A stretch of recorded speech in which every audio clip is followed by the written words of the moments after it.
मार्केटमध्ये ना ताजे ताजे मासे आलेत.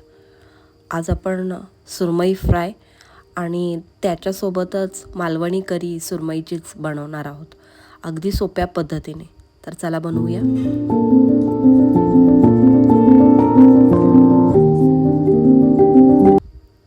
मला असं वाटतं की मासे साफ करणं किंवा ते कट करणं ही एक आर्ट असते आणि मला तर जाम आवडतं मासे साफ करायला.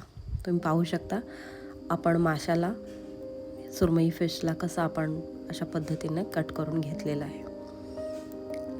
कट केलेल्या पीसवरती ॲज युजल आपण लिंबूचा रस टाकणार आहे. अर्धा लिंबू, एक लिंबू तुमच्या आवडीप्रमाणे आपण घ्यायचं आहे.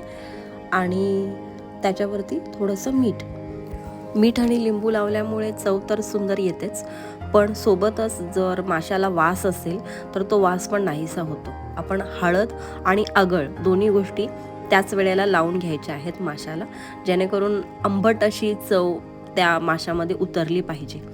आता आपल्याला मॅरिनेट केलेल्या माशांना कोट करायचं आहे. कोट करण्यासाठी आपण इथे कोल्हापुरी मसाला घेतलेला आहे आणि थोडंसं मीठ, त्यामध्येच मी आगळ टाकलेलं आहे. सर्व गोष्टी त्या एकत्र करून आपण माशांना अशा पद्धतीने लावून घेणार आहोत. कोल्हापुरी मसालाऐवजी मी तर सांगेन तुम्हाला लाल तिखट वापरा. इथे आपल्याला रवा आणि तांदळाचं पीठ घ्यायचं आहे. मिठाचा वापर मी ऑलरेडी खूप केला होता, त्यामुळे मी इथे मीठ वगैरे काहीही वापरलेलं नाही आहे. जे मॅरिनेट केलेले माशाचे तुकडे आहेत सुरमई माशाचे, ते आपण यामध्ये व्यवस्थित रवा आणि तांदळाच्या पिठामध्ये कोट करून घेणार आहोत.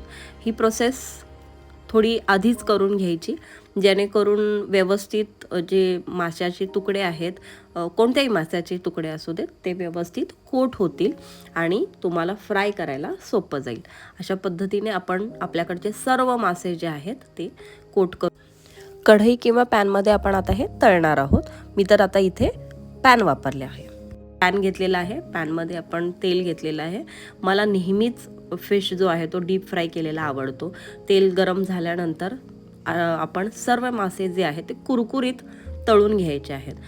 रवा आणि तांदळाचं प्रमाण जर व्यवस्थित असेल तर मासा कोणताही असो तो कुरकुरीत आणि व्यवस्थित भाजला जातो आणि त्याची चवसुद्धा अप्रतिम होते.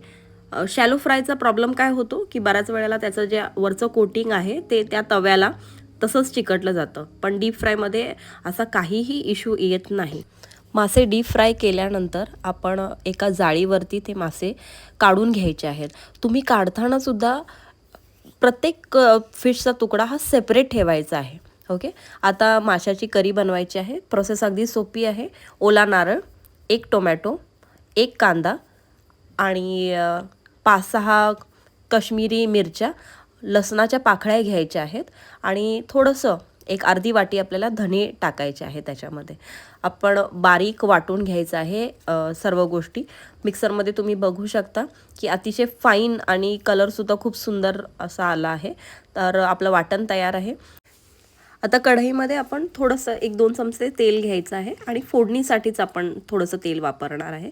1 काश्मीरी मिरची त्या तेलामध्ये तापलेला टाकायची आहे. 1 बारीक चिरलेला कांदा आणि थोडंसं मीठ आपल्याला भाजून घ्यायचं आहे कांदा. आणि जे वाटण बनवलं होतं ते सर्व वाटण आपल्याला या कांद्यावरती टाकायचं आहे. तुम्ही पाहू शकता अशा पद्धतीने आपण तो मसाला थोडासाच भाजून घेतलेला आहे आणि त्याच्यामध्ये आगळ टाकायचं आहे. चव अप्रतिम येते आगळमुळे. कोकमचं आगळ खूप सुंदर लागतं. जितकी फिश करी बनवायची आहे तितक्या पाण्याचा वापर करायचा आहे.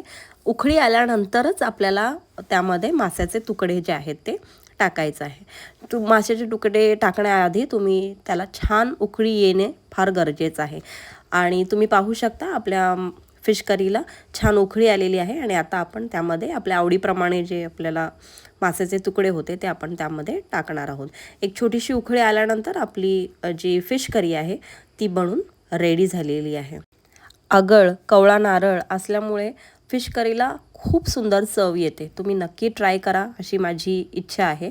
तुम्ही पाहू शकता कलर तर जबरदस्त आलेला आहे.